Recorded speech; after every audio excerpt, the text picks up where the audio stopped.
World History, Chapter 22, Section 5, Russia, Reform and Reaction. So the objectives describe the major obstacles to progress in Russia, why czars followed a cycle of absolutism, reform, reaction, and then why the problems of industrialization contributed to the outbreak of the revolution. So if we look at conditions in Russia, that's really what's affecting their progress. It's by far one of the largest nations in the world, and also the most populated, and especially at Europe at that time. So over the course of several centuries, it kind of had expanded. Now here's the problem with Russia.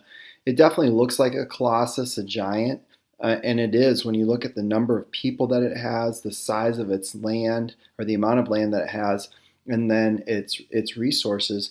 It should be the dominant force in Europe and Asia. But because of its autocratic government, this strict rule by the czar, and constant ideas of expansion, Western Europe doesn't really trust it very much and kind of looks down their nose at it. And whenever they can, they kind of get in the way of Russian progress. Now, some of the other issues in terms of affecting Russia are these items down here. The rigid social structure is part of the problem. The land-owning nobility just simply didn't want to change. I mean, the system worked great for them, and so why fix something that isn't broken?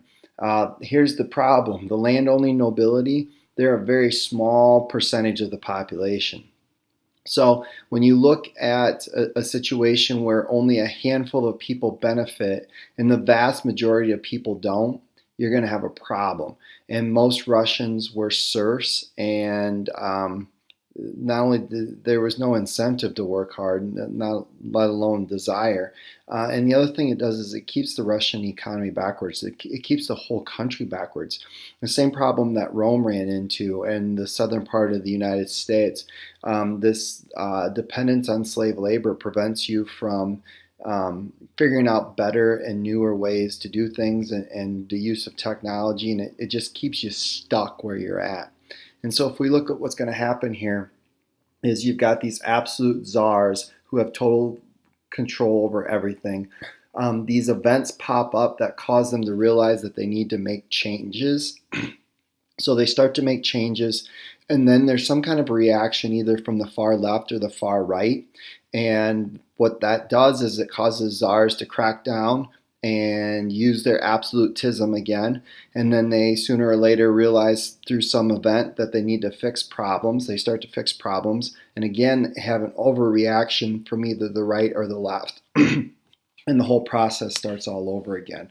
And so you can kind of see that throughout. You don't need to know a lot of this stuff about the czars, but you can just see this never-ending cycle where it gets open to liberal ideas. He cuts back on socialism, or censorship, I'm sorry. He promotes more education. They make steps towards moving serfs. Something happens, and then all of a sudden, boom, they're back to where they were before. So in this case, it was a December revolt by army officers who are demanding a constitution. And so when Nicholas comes in, he cracks down on all those people who wanted all those changes. He uses absolute tactics to get that done. Police spies, banning books, throwing Russian liberals into mental hospitals. And one of the other things that you see is these czars really emphasize strong ties to Russian Orthodox Church and government, absolute control by the czar, and then they want Russification. They want Russian language spoken. They want Russian laws and traditions to be followed. So they're really going to try and fight these feelings of nationalism through enforcing their own brand of nationalism. So the next event that's going to cause problems is the Crimean War. And so here you can see where Crimea is. The problem with Crimea is twofold. One is Britain and France come to help the Ottomans out because it's in their best interest. But the other thing that happens is that Russia is defeated, and it was a humiliating defeat. And what it does is all of a sudden it sets off a red flag. How is it that we got defeated? We shouldn't have been defeated. And so many Russians begin to realize we're backwards and we need to hurry up and catch up to the rest of Europe, because the way Britain and France beat us is they were technologically more advanced. So again, with Alexander II, we see this whole thing starting all over again. Want changes, demonstrations. He goes to free the serfs, which he finally does. The problem is these reforms don't go far enough, and so these serfs have to buy land. The land isn't big enough to be able to provide for families, and this is just going to lead to more discontent among the peasants, and that's just going to simmer under the surface until they have a leader. It's going to take a while, but once they have a leader, they're going to act on those. Now, there is some good that comes with this. If you look at these zemstvos, these local assemblies, they turn over some of the local rule to the local areas. And so that gives them the ability to solve their problems locally rather than depending on the big government in Moscow. And Alexander II also begins to encourage some industrial growth so that hopefully the Soviet Union, or Russia, I'm sorry, will catch up. Because of all these changes, a revolutionary group eventually bombs and assassinates Alexander II. So when Alexander III takes over, he is going to crack down on those people who assassinated his father. And so in order to do that, you're going to increase secret police, restore censorship, and then anybody who's critical of them will go to Siberia in gulags, which is kind of like prison camps, I guess, is the way to really look at it. And again, in order to crack down on these people who killed his father, he institutes this program of Russification, tries to get rid of any non-Russian cultures and religions, and that's going to lead to a crackdown on the Jewish people. They make easy targets, unfortunately, and the other thing that happened is when Russia divided up Poland, they gained large numbers of Polish Jews. And in reaction to this, you see these pogroms, these violent mob attacks on Jewish people, and you're going to see massacres of helpless Jewish people. It also passes laws to limit the number of Jewish people who can go to universities to gain access to some of these higher jobs like lawyers and doctors. And eventually what you're going to have is these Jewish people are going to begin to flee and go elsewhere. Some did come to the United States, although the United States really limited the number of immigrants from Russia and Eastern Europe.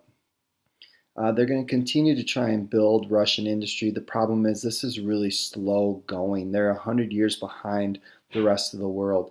And this is going to have an impact when we get to World War I and World War II, because Russia is still far behind everybody else. They only had a handful of railroads, so they need extensive railroad building. The idea behind that is that they can then connect the coal and iron mines with factories, so hopefully that will speed up industrialization. And they begin to build the Trans-Siberian Railroad, which is this red railroad that's going to span all across Russia. Now, some of the problems with industrialization is, again, you're going to have inner city slums, and this is going to be a fertile breeding ground for more discontent because the poor people are going to be concentrated in a small area. They're already unhappy with the lack of reform. Russia is going to go through a series of problems, some of them dealing with foreign nations and some of them being internal. They just weren't able to industrialize fast enough to make a big enough difference in people's lives. And so that's going to really make this a painful transition process.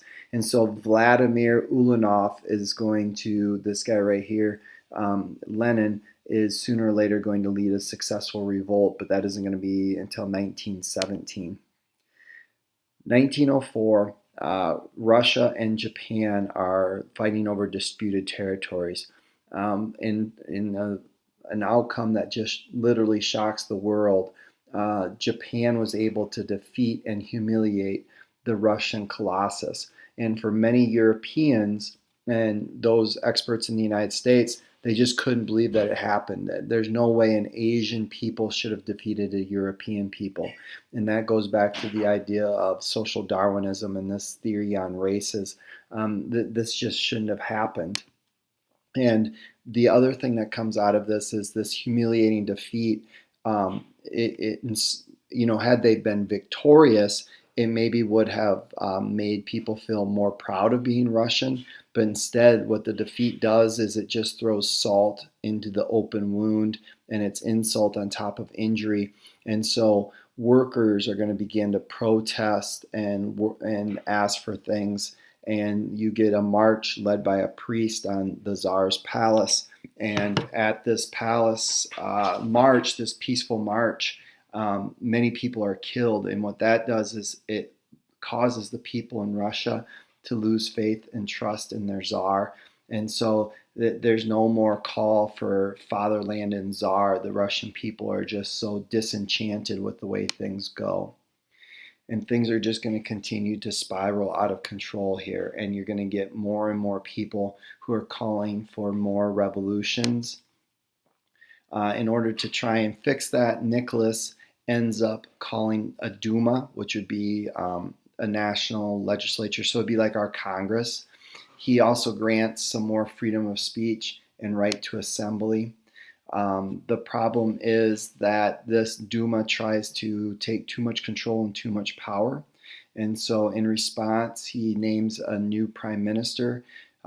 He cracks down on things to restore order, realizes that he needs to do more than just ban people from talking about things and throwing people in jail and using these violent means to put down people who are complaining about things. He moves towards some reforms. The problem is those reforms are too small, too little, too late, and he ends up getting assassinated in the end as well.